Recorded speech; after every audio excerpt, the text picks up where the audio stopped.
Aí pessoal, com vocês agora, trazendo para vocês a coleta, o ar dentro da seringa, tá certo? A gente quer deixar essa dica muito importante, tanto para nossos amigos pacientes como para o profissional também. Aqui eu falo para os dois, para o paciente também estar ciente que não pode, tá certo? E ele sempre cobrar isso do profissional, ó, tenha cuidado aí para não entrar um ar nessa seringa, tá certo? Porque a coleta de gasometria, se entrar ar dentro da seringa, ela também pode alterar o resultado do paciente, tá certo? Então o profissional deve evitar que entre ar dentro da seringa no momento da coleta e não ficar insistindo, colocando e tirando aquela agulha daquele jeito que entra ar na seringa, tá certo? Então essa é uma dica importante para nossos amigos de trabalho também, evitar que entre ar dentro da seringa na coleta de gasometria venosa, tá certo? Então, no momento que eu ia fazer uma coleta, né, para gasometria venosa, a gente faz muito, geralmente as empresas já estão vendendo a seringa pronta com heparinizada, a seringa é heparinizada, mas na época a gente preparava 0,1, não é? Para a seringa a gente botava 0,1 de heparina na seringa para poder colher aquela quantidade na seringa e homogeneizar, né, com aquele cuidado, homogeneizar para poder fazer aquele exame de gasometria venosa do paciente. Antigamente a gente preparava, hoje em dia as empresas já vendem esse material pronto. A seringa já vem pronta, heparinizada. Então tá melhor do que a minha época, vamos dizer assim. Então, se você for colher um material de sangue venoso para gasometria, né, os nossos amigos, se você for colher esse material, ter esse cuidado de não deixar entrar ar dentro da seringa no momento da punção lá, não ficar colocando e tirando para evitar entrar ar nessa seringa, porque esse ar pode interferir dentro daquele procedimento da gasometria, tá certo? Então eu quero deixar essas dicas porque a experiência que a gente passou, né, dentro de hospital, em vários locais, em muito laboratório, eu trabalhei em mais de 13 hospitais, trabalhei de noite, trabalhei de dia, trabalhei em vários horários, né, essa experiência toda. Então eu sempre procurei fazer da melhor forma possível, não danificar o material daquele paciente, entendeu? Não danificar aquele exame do paciente. Então, a coleta de gasometria venosa, no momento que é feito aquela coleta, a gente quer dar essa dica que quando essa coleta de gasometria é colhido, seria muito bom que o aparelho de gasometria estivesse mais próximo do profissional. O quanto mais próximo possível dentro do hospital, aonde o profissional está trabalhando, fazendo aquela coleta, o quanto melhor o aparelho de gasometria está mais próximo do profissional, melhor ainda, porque a gente observou no longo da experiência da gente que a demora que se tem para passar aquele sangue naquele equipamento, né? Esse tempo, se você botar um tempo muito longo, você vai causar até uma alteração no resultado da gasometria do paciente. Então, o quanto melhor você puder, o quanto mais rápido você puder passar aquele sangue venoso naquele aparelho de gasometria, quanto mais rápido possível, melhor. Então fique essa dica aí para os pacientes também, que se você for fazer exame de gasometria venosa, procurar um lugar que tenha o aparelho para o profissional próximo. Eu tenho que falar essa dica, né? Eu sei que a gente sabe que fere muitas vezes o dia a dia, a teoria, a gente vê a teoria de uma forma, mas na experiência do dia a dia, eu não vou dizer que seja em todo lugar isso, mas em alguns locais, né, a gente observa que há uma falha, não é, nesse procedimento, porque colhe o material na unidade, né, onde se faz o exame, e depois passa-se um tempo longo para chegar em um certo local onde tem esse aparelho para fazer a passagem desse aparelho do sangue. Então isso é um erro.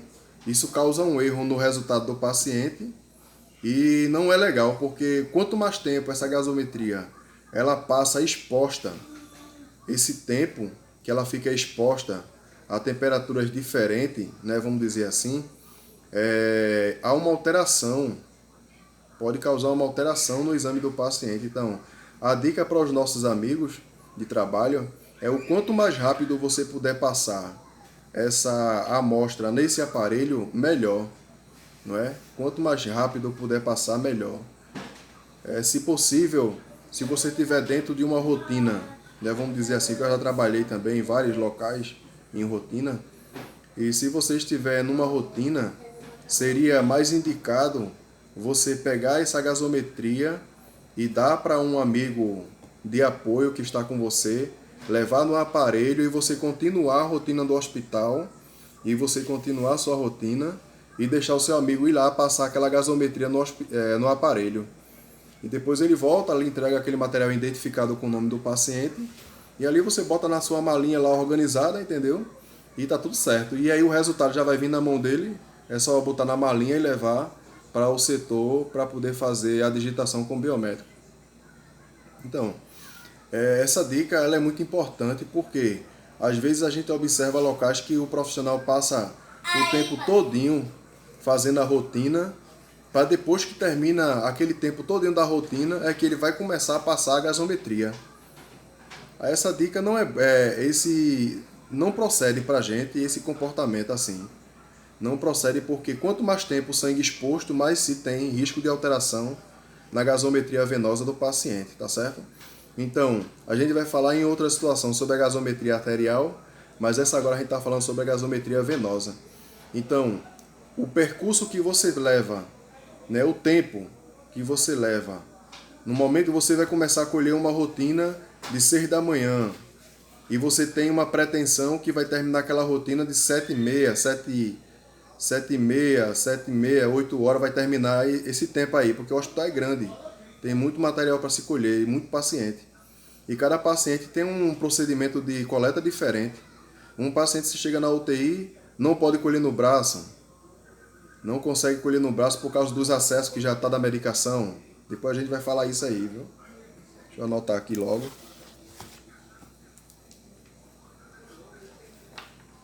Braço da medicação. Não pode, eu vou anotar aqui. É uma dica muito importante. Eu vou anotar porque isso é uma dica muito importante. Existe um erro muito grande em laboratório por conta de coleta no braço da medicação. Vou anotar aqui. Coleta no braço da medicação. Pronto, anotado. Coleta no braço da medicação. Pronto.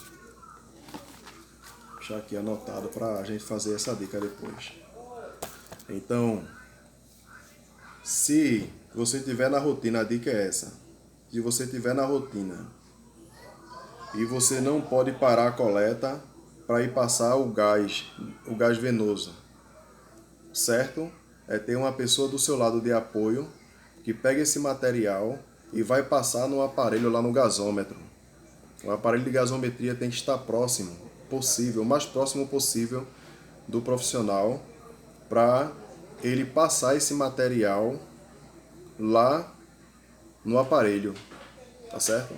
Porque o tempo que você passa fazendo a rotina, lá no final da rotina, quando você for começar a passar as suas gasometrias todinha no gasômetro, na gasometria lá, quando você for passar todas as gasometrias venosas dos pacientes lá, com certeza elas não estão com a mesma estabilidade que foi colhida. Entendeu? Esse material perde a estabilidade. Então a nossa preocupação, a nossa dica é essa. Colheu a gasometria, tem que ter aquela pessoa de apoio para passar no aparelho. Para você não parar o procedimento, né, da rotina, você pede uma pessoa de apoio. Laboratórios que contrata. Essa dica aí fica. Rotina O hospital é grande, tem muita coleta, tem muitos procedimentos diferentes em pacientes. Tem setor que você consegue colher na mão, tem enfermaria que você consegue colher no braço, tem enfermaria que você não consegue colher no braço, não consegue colher na mão, não consegue colher nos pés, não consegue colher em canto nenhum. Tudo isso leva tempo para chamar uma equipe de enfermagem, pedir autorização para a enfermagem vir e fazer aquela coleta arterial. Tudo precisa de tempo para esperar a boa vontade de alguém de vir lá naquele local, fazer a coleta e dar apoio ao laboratório. Tudo isso é tempo.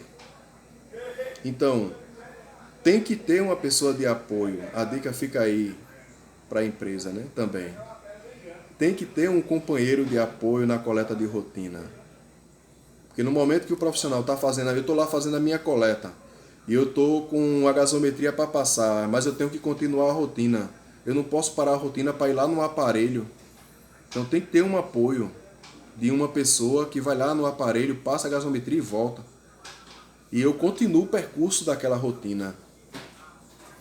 Então essa dica é muito legal por conta disso. Porque o profissional não vai parar a rotina, ele vai continuar fazendo as alas do hospital, ala A, ala B, ala C, aonde tiver a quantidade. Enfermaria tal, enfermaria A, enfermaria B, e assim vai. Urgência, emergência, UTI, cirurgia, como já aconteceu comigo várias vezes. Eu estar numa rotina e de emergência chegava o aviso, o paciente está aqui chocando na enfermaria tal, não sei o que, na intercorrência, o paciente está aqui na UTI, está na sala de cirurgia, vem aqui, a paciente está morrendo, o paciente está morrendo, faça aqui a gasometria tal, não sei o que, vem aqui pegar. E a gente parava o procedimento, corria lá naquele local, e muitas vezes trabalhando só, muitas vezes não tinha apoio, não é em todo lugar que tem apoio. Infelizmente essa é a verdade. A gente não vai citar nome porque não pode, mas não é em todo lugar que se tem apoio. Então, o certo é ter um apoio na rotina do profissional. Para quando chegar esse momento de ele ter que colher gasometria lá e passar no aparelho, alguém consiga ir lá e ele dá continuidade ao processo. Então, é um exame que parece, né, entre aspas, parece ser simples, mas não é simples. É uma importância muito grande esse exame de gasometria, porque é onde se dá a identificação da oxigenação do paciente na região de sangue venoso e arterial, tá certo? Então é um procedimento muito sério. Eu não considero simples nenhum procedimento de análise clínica, porque a gente está tratando a vida do paciente. Quando a gente trata a vida da pessoa, a gente está com a vida daquela pessoa na nossa mão ali, no nosso procedimento. Por isso que o laboratório ele tem POP de procedimento. Eu sempre fui um profissional que me preocupei em ler o POP de procedimento do laboratório. A gente é até mal entendido, como eu já falei em algumas situações, porque a gente é chamado de puxa-saco, de babão, de tudo que você imagina aí a gente é chamado. Porque a gente lê o procedimento no sistema, porque a gente lê o POP da empresa, a gente dá dica aos amigos de setor, isso aqui está errado. Aí como é que você sabe que está errado? Está errado, amigo, porque eu leio o POP da empresa. Eu sei até o número de cor da onde eu trabalho do POP. Até hoje, onde eu estou trabalhando, eu conheço o número de cor, não vou falar onde é, mas até o número de POP eu conheço de cor, o número de POP, que é o POP de procedimento da empresa. Conheço tudo, o meu nome limpo no sistema de... que a gente tem que ter o nome limpo no sentido de você sempre ler os seus e-mails, os seus procedimentos. O meu é tudo zerado, porque eu sempre estou lá lendo, sempre observando, sempre procurando melhorar, trazendo sempre aos nossos amigos a verificação do procedimento. Esse sistema aqui está falando isso, eu sempre falo isso. Sempre mostro, isso aqui é legal, não sei o que, sempre incentivo, vamos dizer assim. Eu sempre incentivei aos nossos amigos de trabalho a leitura do pop. Ó, isso aqui tem assim, ó, a leitura diz isso do pop. Então isso é que é trabalhar com amor ao aquilo que você faz. Então eu quero agradecer a vocês também. Deus abençoe e a gente está aí continuando o nosso procedimento. Brevemente vamos continuar com um procedimento prático. A gente vai programar os procedimentos práticos de coleta para vocês verem como é que a gente faz na coleta, tá certo? Então muito obrigado, Deus abençoe aí pelo acompanhamento.